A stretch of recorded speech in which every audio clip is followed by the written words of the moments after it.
2017년 7월 23일 하나님께서 우리에게 주시는 말씀은 민수기 16장 36절에서 50절입니다. 구약 223페이지 민수기 16장 36절에서 50절 말씀을 봉독에 올리겠습니다. 여호와께서 모세에게 말씀하여 이르시되 너는 제사장 아론의 아들 엘라살에게 명령하여 붙는 불 가운데에서 향로를 가져다가 그 불을 다른 곳에 쏟으라. 그 향로는 거룩함이니라. 사람들은 범죄하여 그들의 생명을 스스로 해하였거니와 그들이 향로를 여호와 앞에 드렸으므로 그 향로가 거룩하게 되었나니 그 향로를 쳐서 제단을 쌓는 철판을 만들라. 이스라엘 자손에게 표가 되리라 하신지라. 제사장 엘라살이 불탄 자들이 드렸던 놋 향로를 가져다가 쳐서 제단을 쌓아 이스라엘 자손의 기념물이 되게 하였으니 이는 아론의 자손이 아닌 다른 사람은 여호와 앞에 분향하러 가까이 오지 못하게 함이며 또 고라와 그의 무리와 같이 되지 않게 하기 위함이라. 여호와께서 모세를 시켜 그에게 명령하신 대로 하였더라. 이튿날 이스라엘 자손의 온 회중이 모세와 아론을 원망하여 이르되 너희가 여호와의 백성을 죽였도다 하고 회중이 모여 모세와 아론을 칠 때에 회막을 바라본 적 구름이 회막을 덮었고 여호와의 영광이 나타났더라.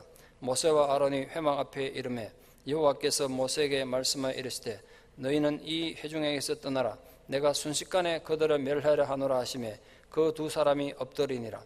이에 모세가 아론에게 이르되 너는 향로를 가져다가 제단의 불을 그것에 담고 그 위에 향을 피워가지고 급히 회중에게로 가서 그들을 위하여 속죄하라.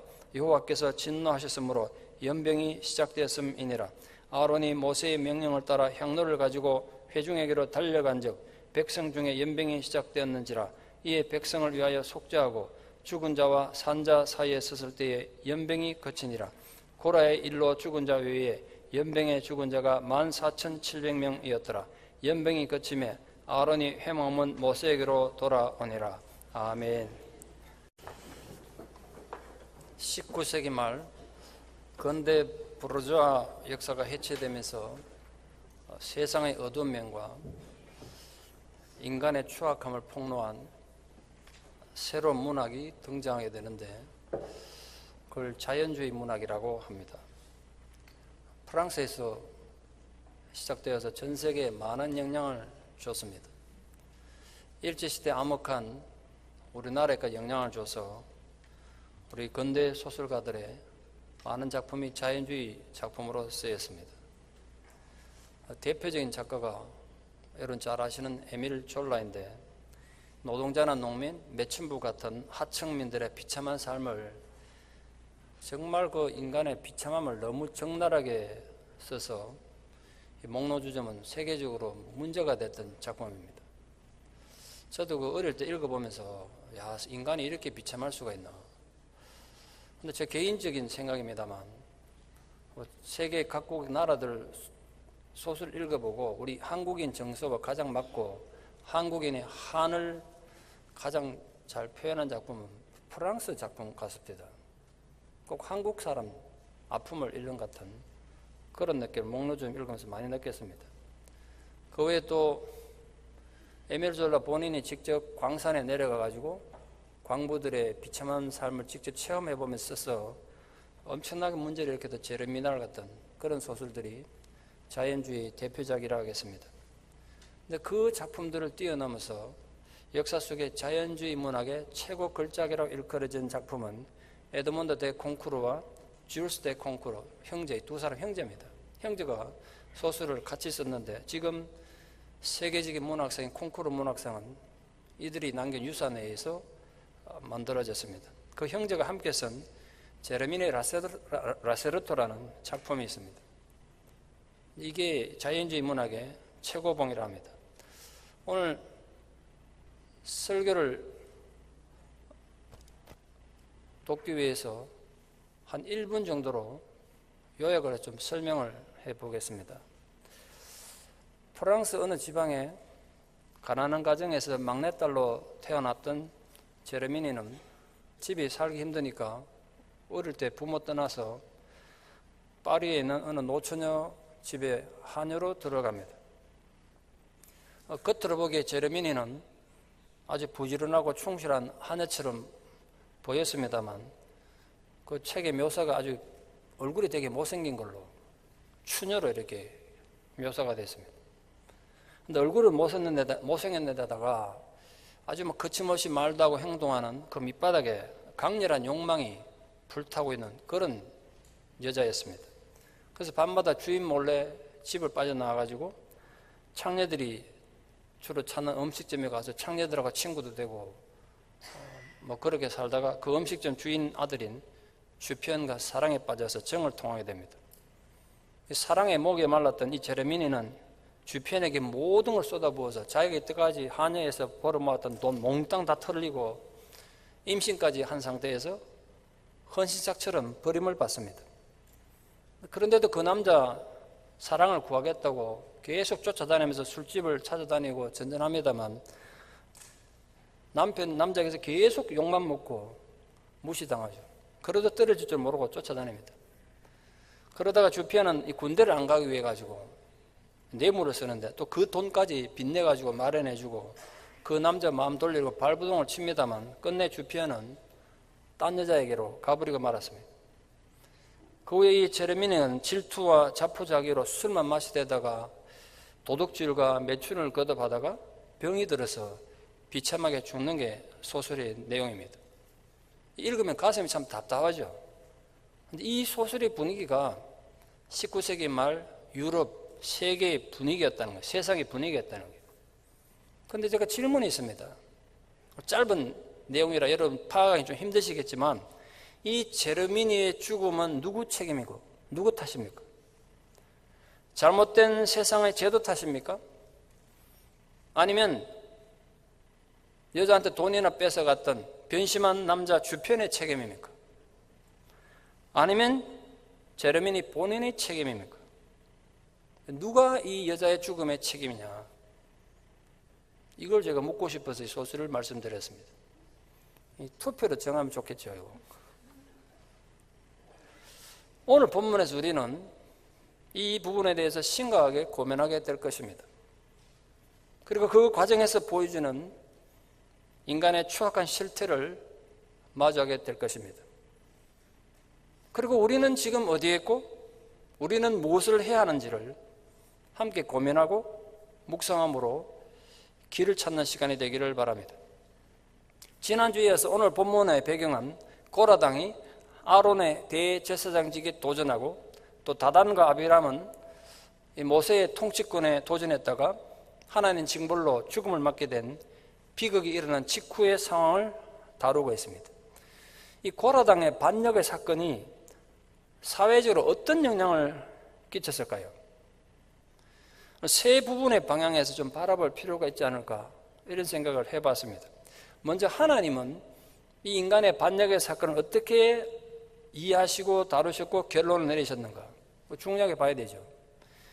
그런데 백성들은 자기들 지도자들이 비참하게 죽은 이 사건을 목격했는데 거기서 어떤 교훈을 얻고 또 그 사건을 어떻게 받아들였는가 굉장히 중요하죠. 마지막 세 번째로 모세와 아론은 이 사건에 대해서 어떻게 반응했고 이 사건에 대해서 백성들을 어떻게 교훈하고 지도했는가 그걸 좀 살펴보려고 합니다.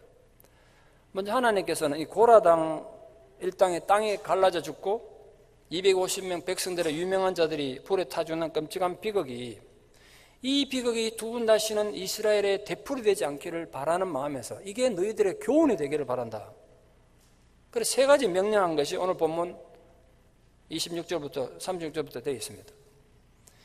불에 타 죽은 반역자들의 시신이 아직 불이 붙어 있는 상황에 그 불 가운데 들어가서 그들이 들었던 향로를 가져다가 그 안에 향은 거룩한 거니까 이미 하나님이 들였으니까 근데 그걸 하나님 전에 두지 말고 다른 데 가서 쏟아서 없애버려라 그랬습니다.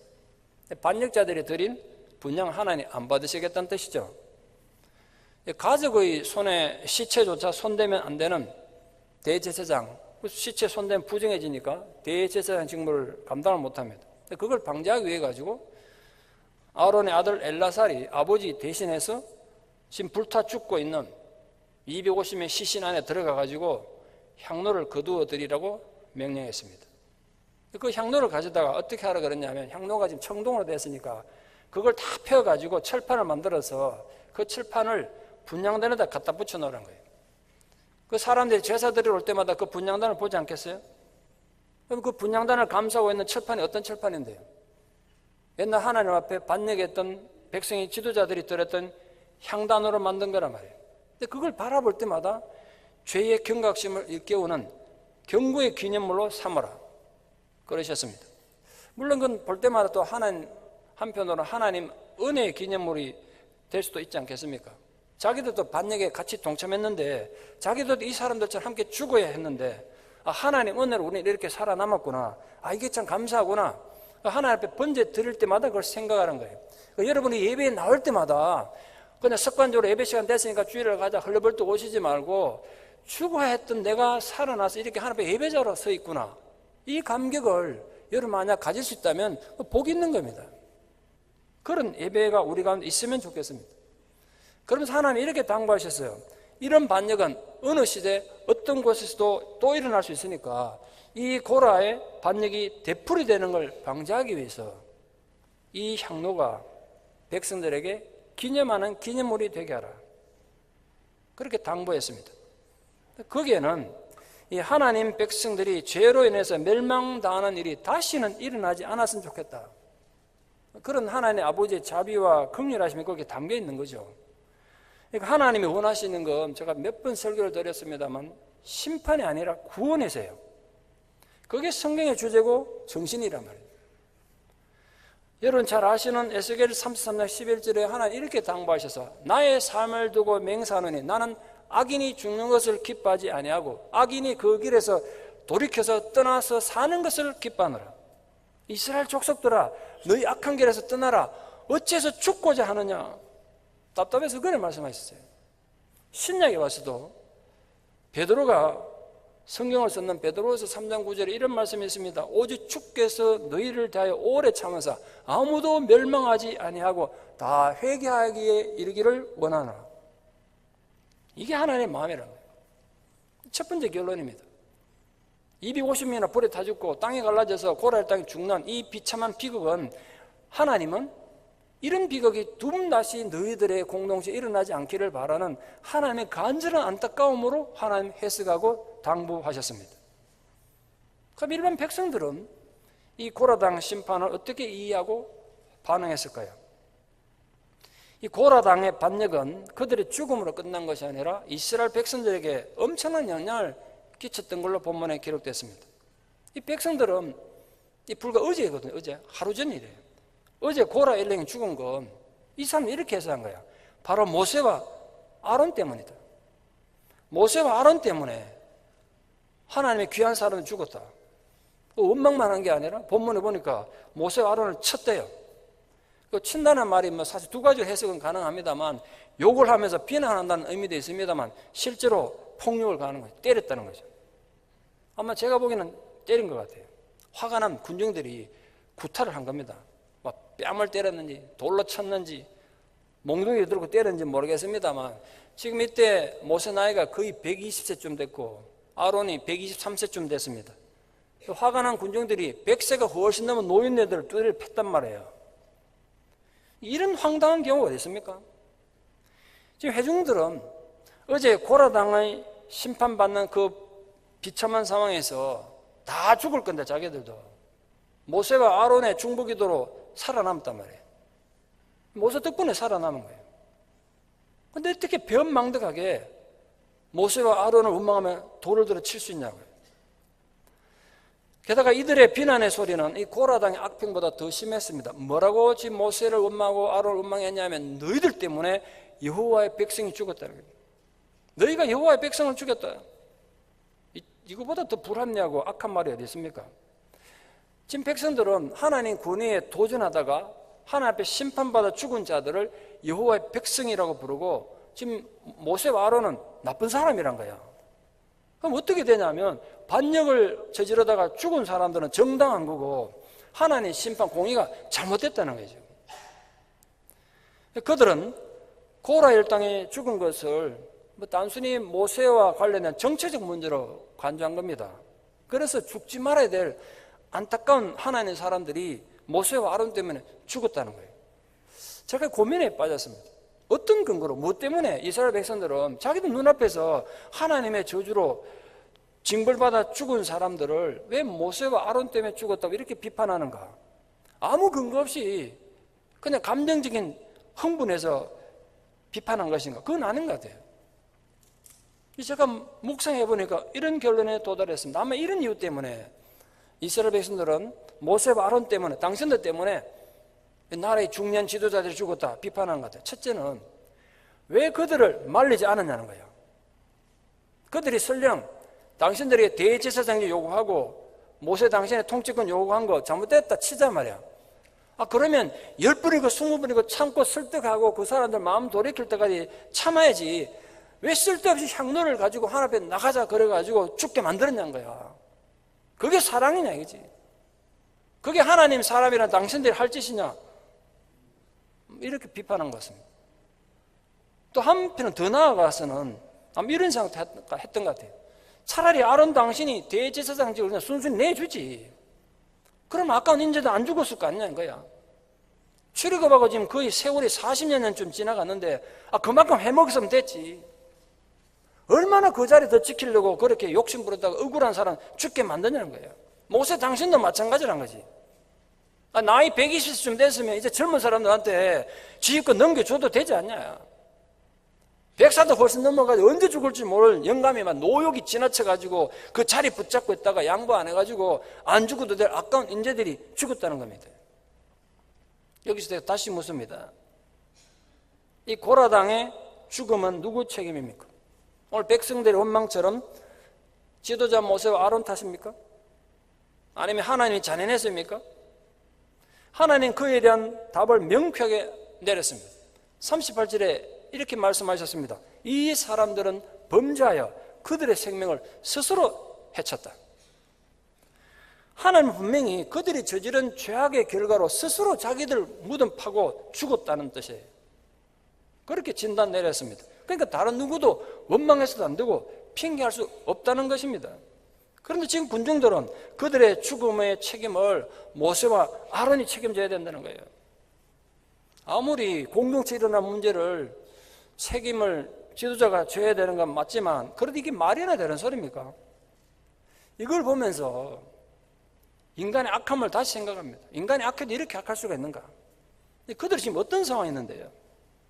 그들의 악함의 상황에 얼마나 심각한지 한번 살펴보십시오. 오늘 본문에 이튿날이라고 되어 있는데 주의를 기울이십시오. 이튿날이니까 그 전날 무슨 일이 있었습니까? 땅이 갈라져서 고로와 그를 따르는 반역자들이 땅에 파묻혀 죽었습니다. 게다가 여호와께서 불이 나와서 분향하던 반역자 250명이 불에 타 죽었습니다. 40여 년쯤 전으로 기억됩니다만 레이디스라는 모세 이때 가져갔던 법궤 찾는 영화가 있습니다. 어디까지 영화니까. 영화 스토리가 뭐냐면 히틀러가 전쟁을 하다가 2차 대전 하다가 불리하니까 특명을 내립니다. 자기 밑에 부하들에게. 뭐냐 하면 옛날 모세가 가지고 나서 법궤 찾아오는 거야. 그 법궤 힘을 빌려가지고 전쟁 이기겠다는 거예요. 독일군 특공대가 법궤 찾아오러 다니다가 드디어 법궤를 찾습니다. 영화니까. 법궤를 찾아가지고 이 독일군 장교가 군복 벗고 옛날 아론처럼 대제사장 옷을 맞춰서 입고 머리도 대제사장 관을 쓰고 독일 군인들은 레위 지파처럼 옷을 갈아입고 하나님 법궤를 메고 이제 거룩한 땅에 가가지고 거기서 제사를 드리는 겁니다. 법궤 갖다 놔고 제사를 드리고 독일 군인들이 하나님을 경외하는 마음은 전혀 없으면서 이 제사를 통해서 총통 히틀러에게 힘을 줘가지고 전쟁 이기게 해달라고 제사를 드립니다. 하나님 그거 가만두겠습니까? 그 영화를 보고 제가 어릴 때 보고 충격받았는데 그 법궤에서 불이 나와가지고 모든 독일 군인들을 그냥 다 태워가지고 이 뼈다귀까지 가루가 만드는 이런 장면이 나옵니다. 본문 보면서 그 생각했어요. 아마도 그런 식으로 불이 나와가지고 이 반역하던 무리들을 다 태워버린 것 같아요. 근데 고라 일당 이 참혹한 최후를 현장에서 목격하고 두려움에 떨던 백성들이 바로 이튿날 핏발 세워가지고 또다시 모세와 아론을 원망하기 시작한 겁니다. 고라 일당이 갈라진 땅 사이로 떨어지면서 지른 비명소리가 아직도 귓전에 남아있고 250명 유명한 자들이 불에 타 죽은 냄새가 아직도 이스라엘 진에 그대로 남아있는데 다시 집단적인 반역을 일으킨 거예요. 이럴 수가 있냐는 거죠. 죄를 지어도 좀 몇 년 지나서 짓지. 하루 만에 어떻게 인간이 이럴 수가 있냐. 불과 하루 전에 있었던 반역자들에 대한 하나님 무서운 심판을 두 눈으로 목격하고서도 어떻게 하루 만에 다시 반역을 도모할 수 있는가? 인간이란 도대체 무엇인가? 고민되지 않습니까? 이스라엘 백성들은 정말 선민으로서 자격이 전혀 없다는 생각을 듭니다. 당장이라도 모세와 아론을 죽일 기세로 달려드니까 하나님께서 즉시 임하셨습니다. 원문은 이렇게 되어 있습니다. 한글 성경에는 그거를 빼놔가지고 조금 의미가 약화됐는데, 그런데 보라, 하나님이 임재하셨다. 백성들이 모세와 아론을 막 치고 때리고 했는데, 그런데 보라, 그 순간에 하나님이 임재하셨다. 이렇게 되어 있는 겁니다. 장막 위에, 성막 위에 하나님의 임재의 놀라움이 나타났다는 그렇게 표현한 겁니다. 어디까지나 제 상상 얘기입니다만, 백성들은 또 하나님 임재한 걸 보고 혹시나 하나님께서 모세와 아론을 기뻐하지 않는다고, 이번에는 모세와 아론이 잘못했다고, 욕심 부리지 말고 대제사장직 물려주고 지휘권 물려줬으면 될 텐데 너무 잘못했다고, 그런 표적이 하나님으로부터 오지 않을까 기대하고 바라봤을지 모르겠습니다. 그러나 그들이 본 것은 여호와의 영광이었습니다. 여호와의 영광이 나타나서 모세와 아론을 보호하기 위해서 나타난 거죠. 대적들이 당황하지 않을 수 없었습니다. 하나님은 또다시 일어난 이 백성들의 반역에 대해서 간결하면서도 분명한 판결을 내렸습니다. 이들을 떠나라, 순식간에 그들을 멸하려 하노라. 이 순식간이라는 단어를 우리말로 좀 정확히 번역하면 눈 깜짝할 사이의 뜻입니다. 눈 한번 깜짝하는 사이에 이스라엘 60만 다 죽이겠다는 거예요. 하나님 진노가 그만큼 컸다는 뜻입니다. 돌이키지 않고 반역만을 거듭하는 자들은 하나님 말씀이 하루도 더 살 가치가 없다고 그래 판결한 거예요. 그 즉시로 죽음의 연병이 불평하는 이스라엘 족속을 덮쳤습니다. 우리도 살다 보면 말입니다. 인간이 죄인이라서 그런데 죄는 자기가 저질러 놓고 감당이 안 되니까 그 죄에 대한 책임을 다른 사람들에게나 지도자들 탓으로 돌리는 어리석은 짓을 참 자주 합니다. 근데 그럴 때 참 두려워하셔야 돼요. 근데 그런 사람 볼 때마다 너무너무 두려워요, 제가. 그럼 세 번째로 모세와 아론은 이 사건을 어떻게 이해하고 반응했는가? 오늘 본문의 연병이 정확한 병명은 알 수 없지만 아마 급성 전염병 같은 것이었던 것 같은데 매우 치명적이었던 건 분명합니다. 왜냐하면 연병을 설명한 원문에는 당혹감과 무서움을 나타내는 감탄사가 두 개가 같이 쓰여 있어요. 순식간에 백성들에게 퍼져나간 이 연병은 자연 발생적인 것이 아니라 분명히 하나님의 심판에 의한 것임을 그렇게 강조하고 있습니다. 연병이 무작위적으로 번졌던 것이 아니라 아무래도 하나님 앞에 반역하는 백성들을 중심으로 병이 임했던 것 같습니다. 그러니까 결국 연병으로 죽은 자들은 반역 행위에 가담한 정도가 상대적으로 높았던 자들이겠죠. 다급해진 모세가 하나님 앞에 다시 엎드렸습니다. 백성들 죄가 크다는 건 자신 인정했지만 그래도 하나님께서 자비를 베풀어 주실 것을 겸손하고도 간절하게 간청한 겁니다. 백성들은 모세와 아론을 원망하고 쳤지만 모세는 또다시 하나님 앞에 엎드려서 그들에서 중보함으로써 신앙이란 뭐든지 이래야 된다. 이게 신앙이다. 그 신앙의 가치를 정말 아름답게 보여준 거 아닙니까? 모세가 왜 그렇게 행동할 수 있었고 했냐 하면 하나님이 누군지 하나님의 속성을 누구보다 잘 알고 있었기 때문에 그렇습니다. 모세는 아론에게 향로를 가지고 급히 회중에게 가서 속죄하라고 아주 다급하게 명령했습니다. 고라 일행을 징계할 때와는 달리 매우 급하게 하나님 진노가 회중들에게 임했기 때문입니다. 아론이 향로를 가지고 달려갔다고 되어 있는 거 보면 상황이 정말 긴급했던 것 같습니다. 원래 백성들이 죄를 짓고 나면 그 죄를 사하기 위해서 양이나 소를 잡아서 짐승을 잡아서 피를 흘리는 제사를 드려야 됐습니다. 이 분양은 죄를 없애는 힘이 없습니다. 근데 지금 모세는 제사 드릴 만한 시간이 여유가 없습니다. 제사 드리려고 소 잡고 양 잡다가는 그 순간에 사람은 다 죽게 생겼어요. 그래서 다급해진 모세가 아론의 향로라도 들고 와가지고 하나님 구원의 자비를 구하는 최선을 다하라는 겁니다.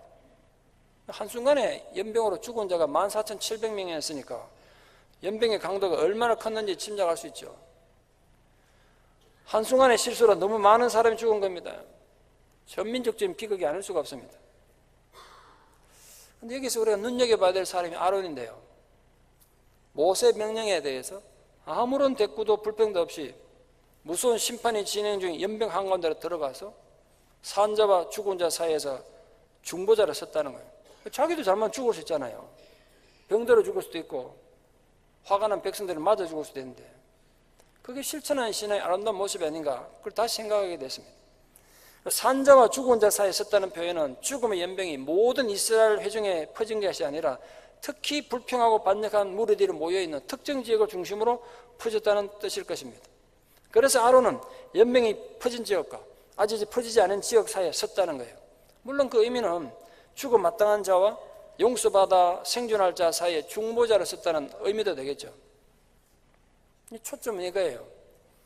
아론은 백성들이 자기를 시기하고 미워하고 원망했지만 오히려 그들을 위해서 하나님 진노를 누구뜨리려고 재앙이 내리고 있는 회중들 한가운데로 뛰어 들어간 겁니다. 아론은 자신을 치르고 모인 폭도들, 특히 지금 재앙이 시작돼 가지고 감정이 격화된 폭도들 가운데 두려움 없이 들어갔습니다. 한순간에 목숨을 앗아가는 무서운 역병이 돌아와서 지금 수천 명의 죽음들이 절벽 가운데 두려움 없이 나간 겁니다. 그 아론은 자기 임무를 이렇게 충실히 함으로써 하나님 사람이라는 걸 만천하에 증명한 거죠. 저와 여러분이 평소에 예배드리고 이렇게 예의를 갖춰서 예배드릴 때 하나님 사랑은 표가 나겠습니까? 이런 사람의 뜻하지 않은 위기가 닥쳤을 때 그때 어떻게 행동하냐에 따라서 진짜 하나님 사람인지 아닌지 표가 나는 거 아니겠습니까? 오늘 모세와 아론은 그걸 증명한 겁니다. 하나님께서는 모세와 아론의 이 영적 권위를 세워주기 위해서 백성들이 연병에서 살아남는 유일한 방법으로 아론의 향로를 인정하신 거예요. 그러니까 여기는 아론의 인격이 얼마나 훌륭하냐, 아론의 신앙이 얼마나 성숙하냐, 이거 아무 관계 없었어요. 단지 아론이 하나님께 피워드린 향료에 의해서 연병으로 죽어가던 자들이 살아난 겁니다. 지난주 설교드린 것처럼 아론이 누군데, 그 아론도 문제가 많지. 근데 거기에 너희들이 시비를 걸면 어떡하냐? 똑같은 얘기죠. 지금 아론이 인격이 훌륭해가지고 사람들을 살린 게 아니에요.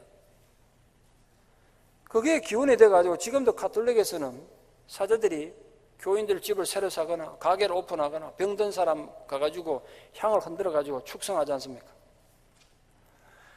이 아론의 분향으로 백성들 가운데 퍼져나가던 연병이 일순간에 멈췄습니다. 한순간 그냥 멈췄어요. 이 사건 때문에 더 이상 대제사장직에 대해서 논쟁할 필요가 없습니다. 누가 지금 아론과 대제사장직 권위에 대해서 이의를 제기할 수 있겠어요? 하나님께서는 원망하고 불평했던 자들이 더 이상 비난할 수 없도록 단번에 아론의 대제사장직과 모세의 통치권의 권위를 이렇게 변화하신 것입니다. 모세 입장에서 보면요, 또 아론 입장에서 보면 자기들을 괴롭히고 반역하던 이 패역한 백성들을 하나님께 고발할 충분한 이유가 있지 않습니까? 하나님, 이 인간들이 이렇게 나쁜 짓 했습니다. 충분히 고발할 이유가 있죠. 자기들을 모욕한 백성들 아니겠습니까? 근데 그들을 용서했습니다. 정죄하지 않았더라고요. 하나님 앞에 고발하지 않았더라고요. 그에 대하여 그들을 살리기 위해서 자신들의 몸을 던졌습니다. 진짜 원수까지도 사랑한 하나님의 사람들 모습 아니겠습니까? 극도의 절망과 실망의 상태에서 이 모세와 아론이 선택한 행동을 보고 그래도 희망을 가집니다. 거기서 희망을 보는 거죠. 자신들을 비방하고 모함했을 뿐 아니라 때리기까지 한 백성들이 연병에 죽어가면 속 좁은 사람들은 속 시원하다고 잘 됐다고 까불더니 꼴 좋다고 팔짱 끼고 구경하지 않겠습니까? 그러나 자신이 죽음의 위험에 노출되는 것을 개의치 않고 삶과 죽음의 갈림길에서 막아서서 백성들을 구원하려고 희생적인 사역을 행한 건 정말 이게 아름다운 하나님 사람의 발자취 아니겠습니까? 우리는 어떻게 신앙생활할 것인가? 좀 고민할 필요가 있죠. 아론의 급한 중부 행위로 백성들에 대한 징벌이 그침으로써 두 분 다시 대제사장 지위와 자격은 시비거리가 되지 않도록 하나님 모세와 아론을 지켜주셨습니다. 결론적 교훈에 대해 좀 생각해 봅시다. 여러분, 민수기는 어떤 책입니까? 제가 지금 민수기에 대해서 설명을 하고 설교를 하는데 세월이 많이 지나더라도 민수기 그러면 이런 책이구나, 여러분이 좀 정리가 돼서 성경에 도움이 됐으면 좋겠습니다. 한글 성경의 민수기 뜻은 백성들 숫자 헤아리는 책, 이런 뜻입니다. 별로 의미가 없죠. 백성들 숫자 헤아려서 뭐 하자는 건데. 근데 민수기는 그런 뜻이 아니죠. 민수기 내용은 이런 겁니다. 백성들의 끊임없는 원망과 불평, 거기에 대한 하나님의 진노. 근데 그 얄밉고 반역한 백성들을 위해서 끊임없는 모세의 중보기도. 모세는 백성들이 반역할 때마다 계속해서 하나님 앞에 중보하며 기도했습니다. 한 번도 빼지 않고 죽을 때까지 그랬습니다. 그 모세 중보기도에 의해서 하나님의 진노가 멈췄습니다. 이 독특한 구조가 계속 반복되는 성경이 민수기입니다. 이걸 기억하십시오. 모세와 아론이 어떻게 그렇게 위대한 중보자가 될 수 있었는가? 이유가 무엇인가? 히브리서 5장 2절에서는 이렇게 그 이유를 설명합니다. 그가 무식하고 미혹된 자를 능히 용납할 수 있는 것은 자기도 연약함에 휩싸여 있었기 때문이다. 민수기 바로 그런 책이라고요. 오늘 저와 여러분이 그 점에서 여러분 생각을 좀 바르게 하고 믿음의 그릇 좀 키워갔으면 좋겠습니다. 저와 여러분 역시 죄 많은 인간이고 문제 많은 존재예요. 약한 존재라고요. 그러니까 우리가 약한 사람, 문제 많은 사람 용납할 수 있고 같이 살 수 있는 거예요. 인격적으로 문제가 많아서 세상 사람의 삶이었다면 두 번 다시 만날 필요도 없고 얼굴 볼 필요도 없는 사람인데 오늘도 내가 너를 용납하고 사랑하는 이유는 이 하나님 사랑, 신앙 때문 아니겠습니까? 그럼 결론적으로 오늘 우리는 이 되풀이되는 이스라엘의 반역과 모세와 아론의 중보사역, 그리고 하나님의 자비와 용서 이 틀 속에서 어떤 교훈을 얻고 어떤 삶을 우리 삶에 적용해야 되겠습니까? 몇 가지 결론을 제가 오늘 본문에서 한번 얻어봤습니다. 첫째, 모세와 아론은 여호와의 백성을 죽였다는 억울한 누명을 쓰고 비난받았습니다. 이제 그 괘씸한 반역자들을 책망할 수 있는 절호의 기회가 온 것입니다. 그러나 결코 그들을 정죄하지 않고 오히려 그들을 살리기 위해서 안간힘을 썼습니다. 누가 나 괴롭히면 그 괴롭히는 인간 미워하는 건 인간의 본능입니다. 누구나 그래 살 수 있죠. 미워한다고 해서 욕할 수는 없습니다. 그런데 여러분, 우리가 그렇게 살면, 내가 억울한 일을 당했다고 분노를 품고 살면 결국 손해보는 건 나 자신인 거 아십니까? 내 신앙이 무너져요.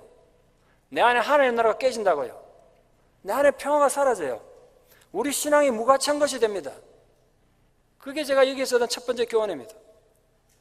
설령 누군가가 나를 괴롭히고 유언비어로 나에게 마음에 상처를 준 그 사람들, 여러분 참아줄 수 있겠습니까? 그들에게 내가 권리를 행사할 수 있는 기회가 왔고 그들에게 복수할 수 있는 힘이 있다고 해도 결코 그들에게 안갚음하지 않고 용서할 수 있겠습니까? 그들의 악을 악으로 갚지 않고 선으로 악을 갚을 수 있는 용기 있는 신앙을 가질 수 있겠습니까? 오늘 본문이 우리에게 그것을 강력히 묻고 있습니다. 또한 두 번째로 제가 오늘 본문에서 깨달은 것은 오늘 반역자들이 드렸던 향로와 아론의 향로를 한번 객관적으로 비교해 보십시오. 반역자들의 향로는 하나님의 진노를 일으켰지만 아론의 향로는 하나님의 진노를 가라앉혔습니다. 반역자들의 향로는 생명을 앗아가 죽음을 가져왔지만 아론의 향로는 죽음을 몰아내고 생명을 가져왔습니다. 이 사실이 우리에게 주는 분명한 교훈이 있지 않겠습니까? 여러분, 신앙인이 나 자신의 이익만 위해서 하는 이기심으로만 산다면 참 부끄러운 겁니다. 나 자신, 우리 가족, 우리 자식, 좀 포괄적 우리 교회 이것만 생각하면 안 된다니까요. 아론과 같이 이웃과 사회의 이 공공복리를 위해서 자신을 내던지는 교회와 성도가 됨으로써 하나님 마음에 합한 교회, 하나님 마음에 합한 성도란 증거를 우리도 얻기를 바랍니다. 위대한 사람은 만인의 종이 되는 사람이라는 말이 있습니다. 그렇다면 위대한 교회란 만인의 종이 되어서 섬기는 교회 아니겠습니까? 우리가 더 겸손하고 더 열린 마음으로 이웃을 섬기는데 우리 가치와 의미를 찾는 그런 성숙한 교회, 성숙한 성도들 되기를 축원합니다. 세 번째로 고라 사건 때만 해도 소수의 선동자들만 본보기로 죽었습니다. 그러나 또다시 반란이 일어나니까 너무 많은 사람이 죽었습니다. 14,700명.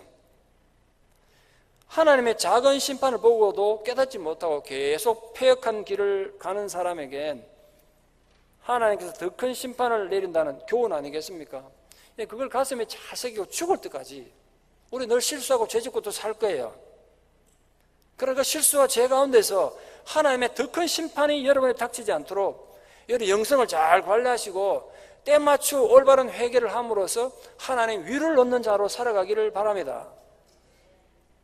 마지막 결론으로 인간이 변할 수 있냐고 제가 지난주 물었는데 오늘 본문 보고 어떤 생각이 드십니까? 제가 얻은 결론은 이겁니다. 저는 제가 5가지나 그래도 인간은 변할 수 있다고 말씀했습니다만 오늘 또 절망스럽게 느끼는 건 인간은 스스로는 변할 수 없는 존재입니다. 스스로 변할 수 있는 존재가 아닌 것 같아요. 인간은.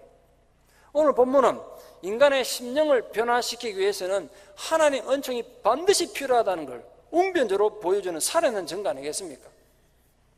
여러분 하나님 이렇게 심판을 가하니까 아마 잔인한 신으로 생각되십니까? 무서운 심판의 신으로 생각되십니까? 저는 오늘 본문에서 너무나 강력한 하나님 사랑을 발견합니다. 죽음의 심판이 시작되었지만 아론이 드린 향기가 하늘로 올라가자 재앙이 즉시 그쳤습니다. 그 사실은 하나님께서는 용서하는 걸 기뻐하시는 분이라는 증거예요.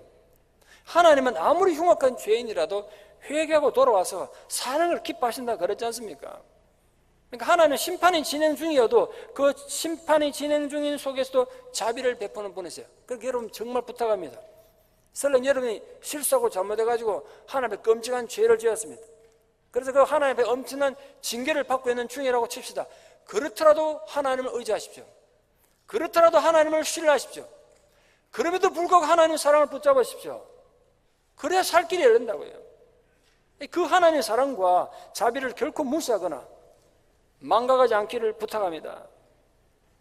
때로는 심판하고 징계를 베풀기도 하지만 하나님 본심은 구원과 긍휼이라는 말이에요. 이사야 54장 8절에 이런 말씀이 있습니다. 내가 넘치는 진노로 내 얼굴을 너에게서 잠시 가렸으나 영원한 자비로 너에게 긍휼을 베풀리라. 그게 하나님의 마음이라는 거예요. 그래서 제가 구약 성경에 되풀이된 하나님의 많은 심판 속에서 깨달은 거 이겁니다. 하나님의 심판은 긍휼의 또 다른 표현이다. 심판의 채찍을 통해서 그렇게라도 내게 돌아오라는, 하나님께 돌아오라는 하나님 아버지의 호소다. 하나님의 심판을 단지 잔인한 저주로만 생각하지 마십시오. 심판 속에 더 큰 사랑이 숨어 있습니다. 관심이 없으면 징계도 없는 법 아니겠습니까? 되풀이되는 심판과 형벌도 인간을 완전히 새로운 인격으로 변화시킬 수는 없었습니다. 계속 타락하고 지속적으로 원망하는 인간을 새롭게 변화시켜서 하나님 백성이 될 수 있는 건 오직 하나님 은혜 때문이라는 사실을 제가 뜨겁게 깨닫습니다. 하나님의 은혜만이 우리 구원의 확실한 열쇠이고 완악한 인간의 심성을 거룩한 성품으로 변화시킬 수 있는 가장 확실한 처방입니다. 그러므로 우리는 어떻게 해야 합니까? 간절히 하나님의 은혜를 붙잡으십시오. 날마다 내 영혼을 소성케 해달라고 기도하십시오. 그러니까 내가 구원받는 것, 내가 오늘 또 그래도 거룩함을 유지하고 사는 것, 내 삶이 지금 많이 절망스럽고 힘들지만 그래도 희망을 가지고 사는 것 모두가 하나님 은혜이고 하나님 열심 때문이라는 사실을 잊지 마십시오. 늘 하나님 은혜 안에 머물도록 최선을 다하십시오. 원망은 패망의 지름길입니다. 살다 보면 뜻대로 인생이 안 되죠.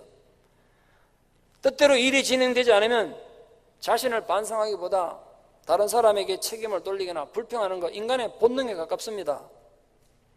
그러나 여러분 부탁합니다. 원망과 불평 이전에 혹시 나에게 잘못은 없는가? 자신을 되돌아보는 것이 지혜이고 내 성장에 도움이 되는 일입니다. 어떤 고난이나 혼란에 부딪히더라도 불평과 불만과 원망을 일삼을 것이 아니라 그 상황 속에서도 주신 하나님의 은혜를 깨닫고 감사할 수 있는 것, 그게 진정한 신앙인의 자세입니다. 악은 바늘처럼 들어와서 참나무처럼 퍼진다는 에티오피아 격언이 있습니다. 바늘처럼 눈에도 잘 보이지 않는 작은 악을 내가 제때 해결하지 않아서 내 안에 참나무처럼 견고한 악이 자란 일이 없도록 정말 주의해야 한다는 뜻이죠. 부디 자신의 실수와 잘못을 돌아보는 겸손한 마음으로 하나님의 인도하심을 따라서 순종하며 사는 지혜로운 성도가 됩시다. 그래서 좀 모가 나고 부족한 신앙 인격들이 아름답게 잘 갈고 닦여서 여러분이 어디에 머물든지 여러분 머무는 그 모든 자리에 생명의 꽃들이 피어나고 영혼의 열매들이 자라나는 보석처럼 빛나는 영혼의 아름다운 성도들 되시기를 진심으로 축원합니다. 기도드리겠습니다. 사랑의 아버지 하나님, 인간은 어리석고 연약하여서 하나님의 분명한 사랑과 이 놀라운 축복에도 불구하고 하나님 아버지를 원망하고 반역할 수가 있는 연약한 존재인 것을 고백합니다. 하나님, 지금 내 마음이 하나님 앞에 어떠한 상태로 있는지 우리 자신을 말씀에 비추어 돌아보는 지혜가 있게 해주시고 진실로 하나님 아버지의 그 무궁하신 사랑, 그 자비하심을 통하여 우리들이 끝까지 하나님 의지하고 사는 하나님 백성 되게 하여 주시옵소서. 비록 우리 삶이 아름답지 못했고 향기롭지 못했더라도 하나님 우리를 자비와 긍휼하심으로 용서해 주시고 그래서 끝까지 하나님 말씀에 순종하고 살아가는 복된 자녀들 되게 해 주셔서 우리가 어디에 머물든지 우리 머물렀던 자리에 아름다운 그리스도의 향기를 바라는 주님의 복된 자녀들 되게 도와주시옵소서. 예수님 이름 받들어 기도드리옵나이다. 아멘.